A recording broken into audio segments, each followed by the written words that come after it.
Good afternoon. First and foremost, I would like to thank the Thailand Medical Informatics Association, as well as the clinicians and the IT community in Thailand for giving us this opportunity to join your digital transformation workshop day and talk to you about clinical decision support solution. As we all know, there is significant investment being made in the healthcare industry across all countries. And this is because of a number of reasons. For example, about aging population due to advances in medical technologies and so on.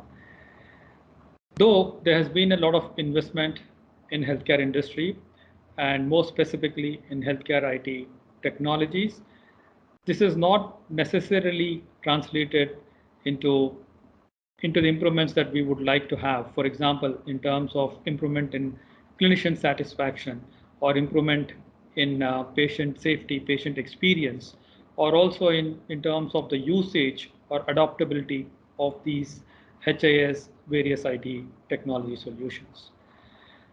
Today, we would like to share with you some of our ideas on how we can bring in value-added applications along with the investments being made in IT technology solutions to dramatically change the current situation and also achieve better outcomes.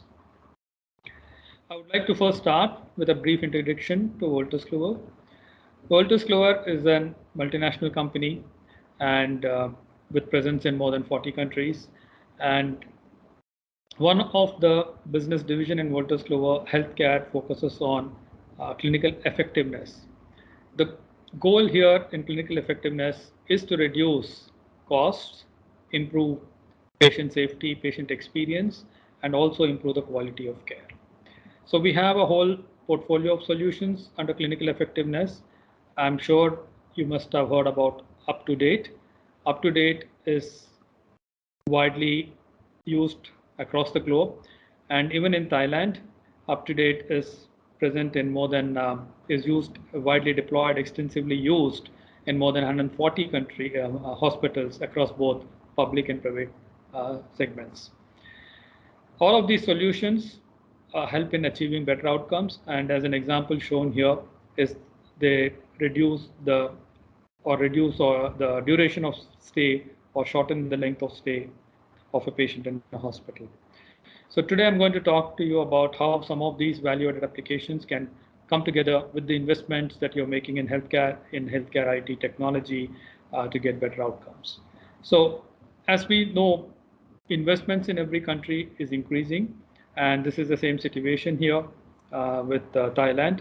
This is a report from WHO, and basically it shows the current healthcare expenditure, both in terms of GDP and in terms of per capita in Thailand from 2000 to 2019 before the pandemic. So what we can see is that there is 11.8% increase in healthcare spend as a percentage of GDP from 2010 to 2019. And also there's a 43% increase in healthcare spend as measured per capita in the same period. So that is quite significant. Then we have another study which shows that the healthcare sector is expected to spend or to grow from 25 billion in 2020 to about 47.9 billion in 2026. So in a period of about 6 years, we're expecting this to double, or the investment to double in about 6 years. Lastly, we have a study which looks into the EMR or the deployment of HIS solutions in Thailand. And this study shows that the deployment of EMR HIS in Thailand hospitals is about 68%, which is very high compared to the rest of the ASEAN market or Asia Pacific market. So the important and pertinent question then is, with all this spend in healthcare, all the spend and investment happening in healthcare IT technologies, is that getting the kind of the improvements, the results that we would like to see? So, for example, is it actually improving patient safety? Is it actually helping in clinicians managing their time much better? So for this, let's look into a study that's been done in the US on the safety performance of electronic health records over a period of 2009 to 2018. And this study was done to look at hospitals that are using what we call the National Quality Forum Health IT Safety Measure. So this was done from 2009 to 2018, and the results were analyzed. The data was gathered, results analyzed from 2018 to 2019. And essentially, the health IT safety measure test, as is shown in highlighted in yellow in the middle, is basically stimulates medication orders to see whether these medication orders could have resulted in injuries or killed patients. And basically, it is to evaluate whether EMRs are adequate in order to identify medication errors with potential for patient harm. And the study concludes that these EHR systems actually have helped slightly improve on patient safety, but they're actually not designed to specifically improve or focus on patient safety. And what the study concludes is that you need clinical decision support systems to prevent medication errors or adverse drug events. And even further, it suggests specific areas, for example, around renal dosing, specific guidelines that need to be provided in order to reduce these medication errors and improve patient safety. So EMR, to conclude, by themselves are not going to help stem the problem of patient safety and also drive a lot of productivity improvements. So then let's look into another study which talks about how good these investments are in terms of usability. And then we look into a study done by Harvard Business Review. And this was in late 2020s. And if you look into the top left, it basically says that one of the top challenges that physicians face are in terms of EMR, EHR usability. That was in 2020, report published in 2021. Now, fast forward, and again, one of the top challenges in 2020 is about the use of electronic health records. So Harvard Business Review basically concludes that the EMR or EHRs are doing a fantastic job when it comes to the recording part in terms of trying to understand what happened to the patient. But in terms of trying to look into the health part, they're actually not suitable or are not actually helping in that part around the patient plan. So what we have seen is there is significant investments being made in healthcare, specifically in healthcare IT technologies. We've seen that there are challenges in terms of EMR or HIS adoptability usage. And we're also seeing that these systems or these investment in healthcare IT do not necessarily avoid or prevent medication errors, and they don't do much in terms of preventing patient harm. So this is a study that I'm bringing up, which was done with about involving clinicians specifically, and this was users, clinicians basically surveyed and asked if using UpToDate embedded in their EMR did make a big difference. And the answer from the clinicians, the survey report shows that once UpToDate, a solution like UpToDate, a clinical decision solution, is embedded in the EMR, it leads to 93% improvement in patient care. Interestingly, it also improves the satisfaction levels by about 91%, and further, the adoption or the utilization of EMRs is improved by about 47%. So having these kind of solutions embedded, used with the EMR actually makes a lot of difference and gives very positive outcomes. And on the left is, again, a quote from one NCKU, one of the leading government university hospitals in Taiwan, where the director says that automatic drug screening actually helps relieve the work and the burden for clinicians. So bringing in these value-added applications helps in a number of ways. First, it can help reduce medication errors and improve patient safety. Second is it's all about making sure the clinician, the doctors are spending more time with patients. So it is actually helping healthcare professionals improve the productivity and also improves the overall workflow efficiency in a hospital. And then lastly, we've seen that there are challenges around EMR, EHR adoption, usability, and this actually helps improve all of that. So let's now spend some time and look into medication errors and patient safety, because we're seeing that if we can enhance the existing investment being made in IT solutions, then we can get better results. So this is a study done in Thailand, pharmacovigilance, and this study was done by Health Product Vigilance Center, which is under the FDA in Thailand. Now, this is not a very recent study, I should admit. Nevertheless, it's very detailed, and it covers a number of it covers entire hospitals in Thailand, including clinics and drugstores. So it's quite detailed study done over a long period of time. So it's a useful report. Now, what this basically says is that most of the recording around medication errors came towards the later part of the study, from around 2007 or so to 2014. And roughly in the last 6 years, about 50,000 medication-related errors, adverse drug events were reported. And what is interesting is, again here, 20% of these were serious cases. So if we look at it, 50,000 adverse drug events coming, and 20% of them, that is about 10,000, which is substantial, were actually serious cases. And the report basically says or recommends that it's very important to have warning or alert messaging to minimize risk. And these should be part of dispensing programs. This should be part of the electronic medical records. So interesting study. And then with that, let's move and look into a little other studies also around medication errors, how these impact patient safety as well as hospital performance. So this is a study done in the US by the FDA, and which talks about adverse drug events. And the study says that in the US, there are more than 2 million adverse drug events occurring annually. And these lead to about 125,000 deaths annually.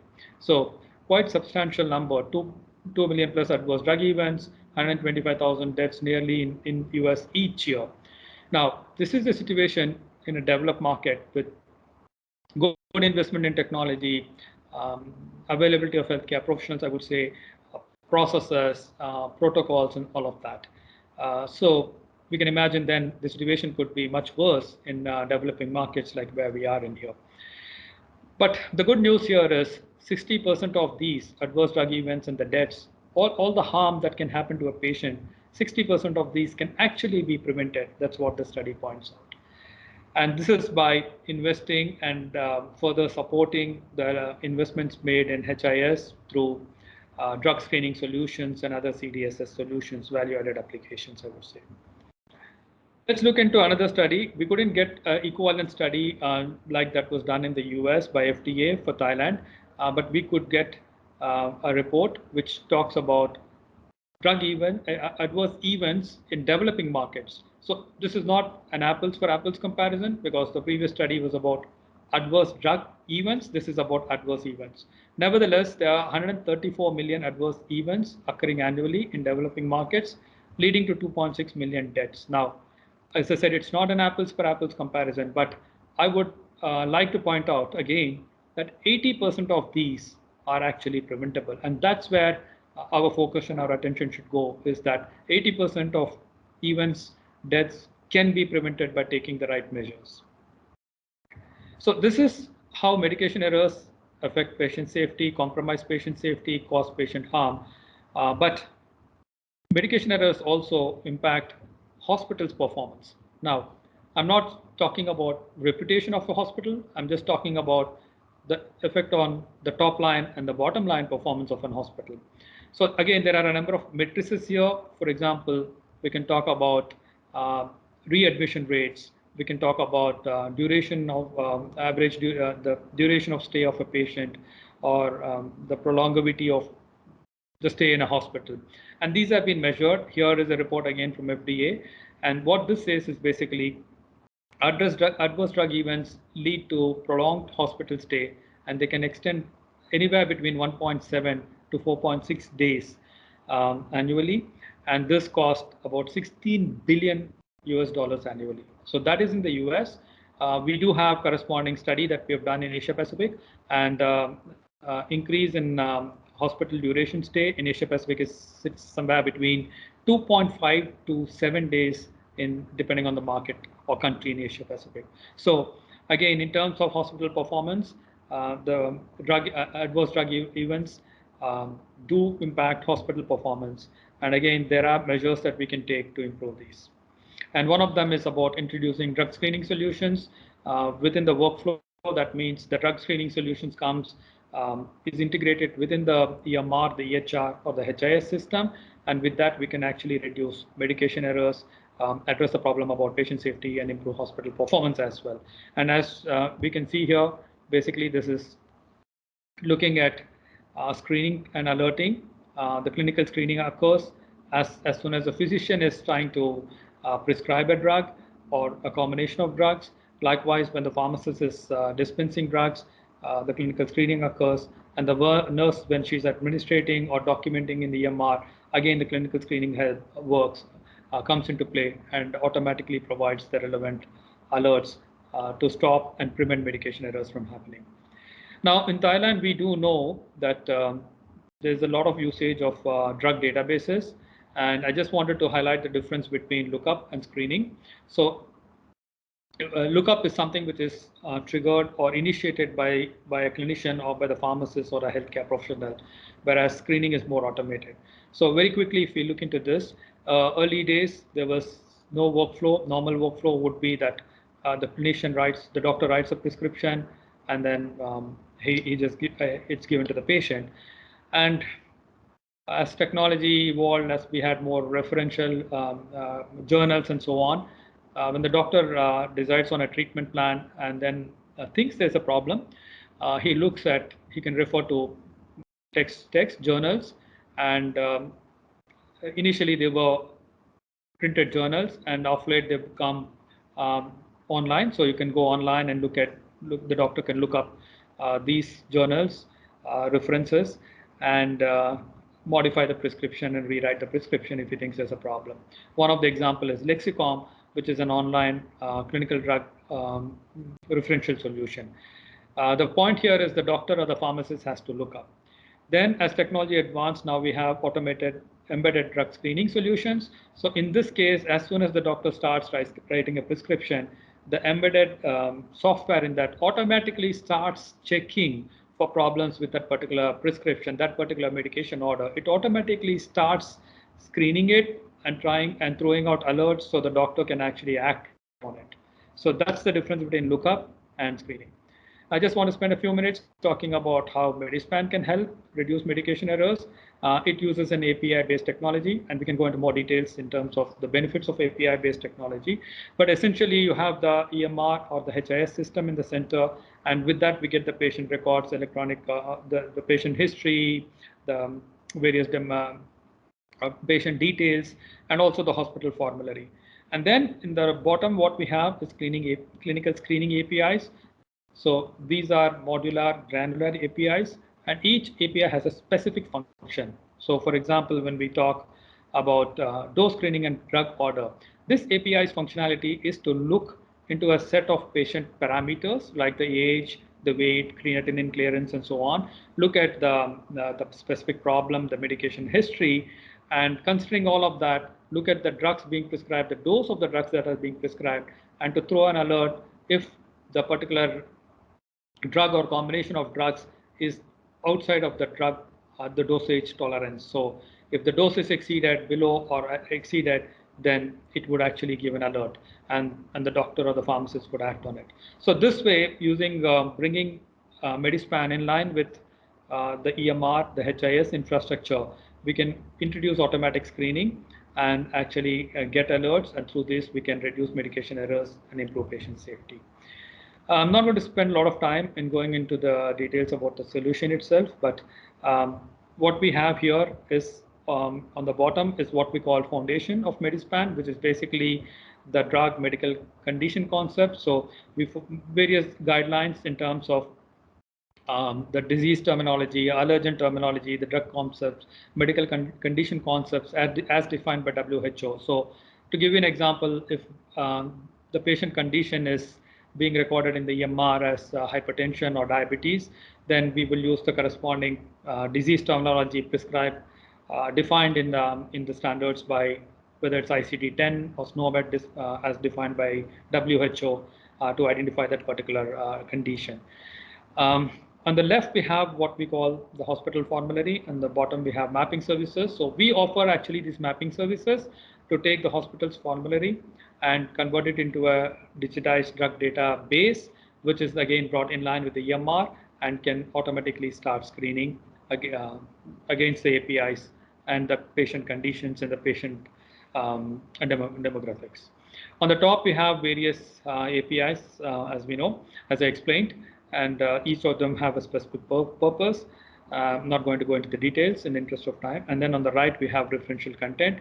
I'll give you an example of a referential content is patient education. So we have patient education material which talks about what is happening to the patient in terms of the patient's disease or condition, what medication is being prescribed, why is it being prescribed, what are the follow-up treatments, basically in very simple language that the patient can understand. And this can be printed, this can be emailed to the patient, or just discussed. So as an example, so these are different referential contents that we also offer. A little more details and alert capabilities. So this can be customized in your EMR. So you can get icons as an example. So this could be different color codes. For example, you can have an icon to represent when a dosage is exceeded, or there's a drug-to-drug interaction problem. You can have an alert, an icon for that. And you can have different color codings to indicate severe, major, minor, and so on. And these alerts actually help. They're created in the EMR with the help, and when Medispan starts screening, these alerts are thrown up, and they basically preempt or show to the doctor, even with the current medication condition, the current patient conditions, what is the problem with the existing prescription. And as the doctor starts writing new drugs, new prescription, these icons start coming up, and they actually prompt the doctor to show him that there are problems. Now, the doctor or the pharmacist would like to now see what are the details. He clicks on it and he gets a short message, and that short message actually tells what is the specific problem, whether it's a drug interaction, whether it's a dosage problem, whether it's an adverse effect, and so on. And all of these are customizable. You can actually set the alert levels, the severity levels, by the rules you can set them. And if you want to see more details, you can click on it and you get the alert monograph, and this goes into more detail. And all of this is evidence-based. So we have been using UpToDate, which follows an evidence-based recommendation. Likewise, Medispan also is an evidence-based solution. So behind this is all the literature that's developed, that's peer-reviewed. It's all evidence-based. And these are offered in a point-of-care setting so that the pharmacist or the doctor or the nurse can immediately take action. And the idea here is to detect and stop any medication error as soon as it is occurring.